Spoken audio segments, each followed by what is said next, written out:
আসসালামু আলাইকুম ভিউয়ার্স, কেমন আছেন সবাই? আশা করি সবাই অনেক অনেক ভালো আছেন। তো আজকে একটা সারপ্রাইজ হচ্ছে। আজকে আমি সকালে ঘুম থেকে উঠে আমার মেয়েকে স্কুলে পাঠিয়ে দেওয়ার পরে একটু ঘুম কম হয়ে যাওয়ার কারণে আমি আবার ঘুমাতে যাই। তো ঘুম থেকে উঠেই আমার এই সারপ্রাইজ, এত লাউ, মানে আমি কি বলবো।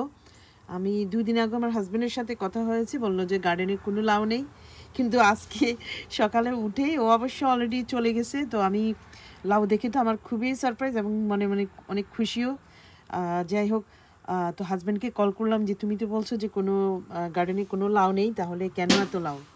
তো ও বললো যে আমিও জানতাম না আসলে এত লাউ আছে। তো ও যখন গাছে অর্থাৎ গার্ডেনে যখন পানি দিতে যায়, পানি দিতে গিয়ে তখন বলে যে দেখলাম যে গাছের ফাঁকে ফাঁকে এতগুলা লাউ মানে হয়ে আছে। তো এখানে প্রায় 3, 6, 9, প্রায় 11টা লাউ আছে এখানে।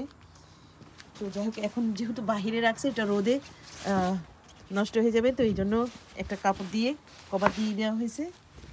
আর এদিকে চলে যাচ্ছি আমি আমার ফুলের যে গার্ডেন, রোজ, এখানে আজকে দেখাচ্ছি যে দেখেন আমার ফুল এত ফুল আসছে যে আমার একেবারে খুবই স্মেল, খুবই ভালো একটা গন্ধ আছে এগুলোতে। একটু স্মেল নিলাম, খুবই মিষ্টি গন্ধ। তারপরে এইদিকে আরও ফুল আছে 2 রকমের, গোলাপি আছে। তারপরে এখানে এই দুটো ফুল হচ্ছে সবচেয়ে বড়, অনেক বড়। এই কি বলবো, কি স্মেল। তো এইখানেও আরও ফুল আছে, আরও অনেক ফুটে আছে, এই যে অনেক ফুল এখানে। তারপরে এখানে পিঙ্ক ফুল, এই যে এখানে পিঙ্ক ফুল। তারপরে এখানে আরও অনেকগুলো ফুল ফুটে আছে। আর এটা হচ্ছে আমার যে কচু গাছ, এগুলো শখের বশে লাগানো কচু, আসলে খাওয়ার জন্য বা খাওয়ার আশা করে এগুলো লাগানো হয় নাই।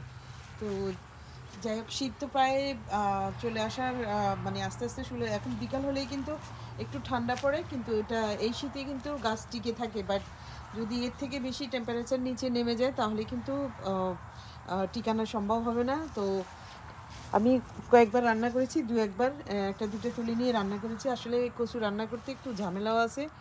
আবার অনেক সময় দেখা গেছে যে 2জন মানুষে আসলে কচু কতই খাওয়া যায়। তো স্পেশালি আমি রান্না করি, আমার হাজব্যান্ডে বেশি খায় এইসব কচু।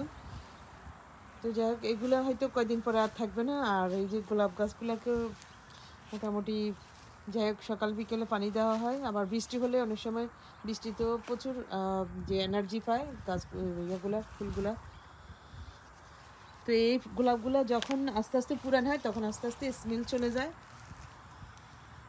গোলাপিটার কিন্তু আলাদা একটা সেন্ট আছে, এটা মানে অন্যরকম স্মেল। বাট লালের যে গন্ধটা, লাল ফুলের যে গন্ধটা, সেটা হচ্ছে বেশি সুইট, খুব সুইট।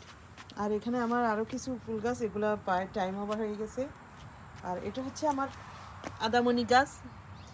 এই যে আদামনি গাছ, এটা গত বছর কিছু আদামনি এখানে গ্রো করছে। তো এই বছর খাবো করে আর খাওয়া হয় না। এখন হয়তো যদি সময় পাই তাহলে এগুলো তুলে নিয়ে খাবো। এই তো। তো এটা হচ্ছে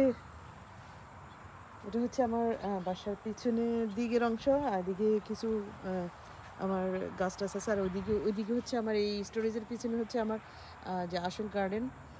আর এটা হচ্ছে এখানে বেগুন, এই বেগুন গাছটা 1-2টা বেগুন হয়েছে আর হয়নি।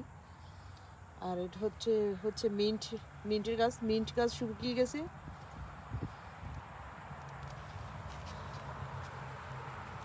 তো যাই হোক, এই সব কিছু মিলিয়ে ছিল আজকের কি বলবো, শর্টকাট ভিডিও।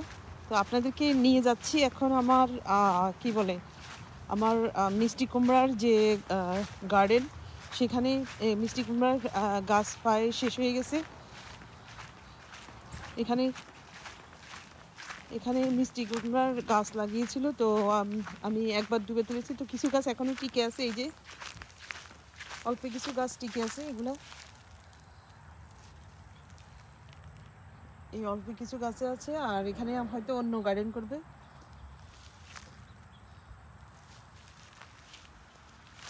তো যাই হোক, আমি এখন বাসায় চলে যাচ্ছি আর আপনাদের সাথে বিদায় নিয়ে নিচ্ছি। আর ইনশাল্লাহ নেক্সট টাইম আবার অন্য একটা ভিডিও নিয়ে আসবো। আজকে লাইভ ভিডিওতে কথা বলেছি আমি, যাই হোক সংক্ষিপ্ত আকারে ভিডিওটা দিয়েছি। এটা হচ্ছে আমার বাসার যে মেইন রোড দেখা যাচ্ছে।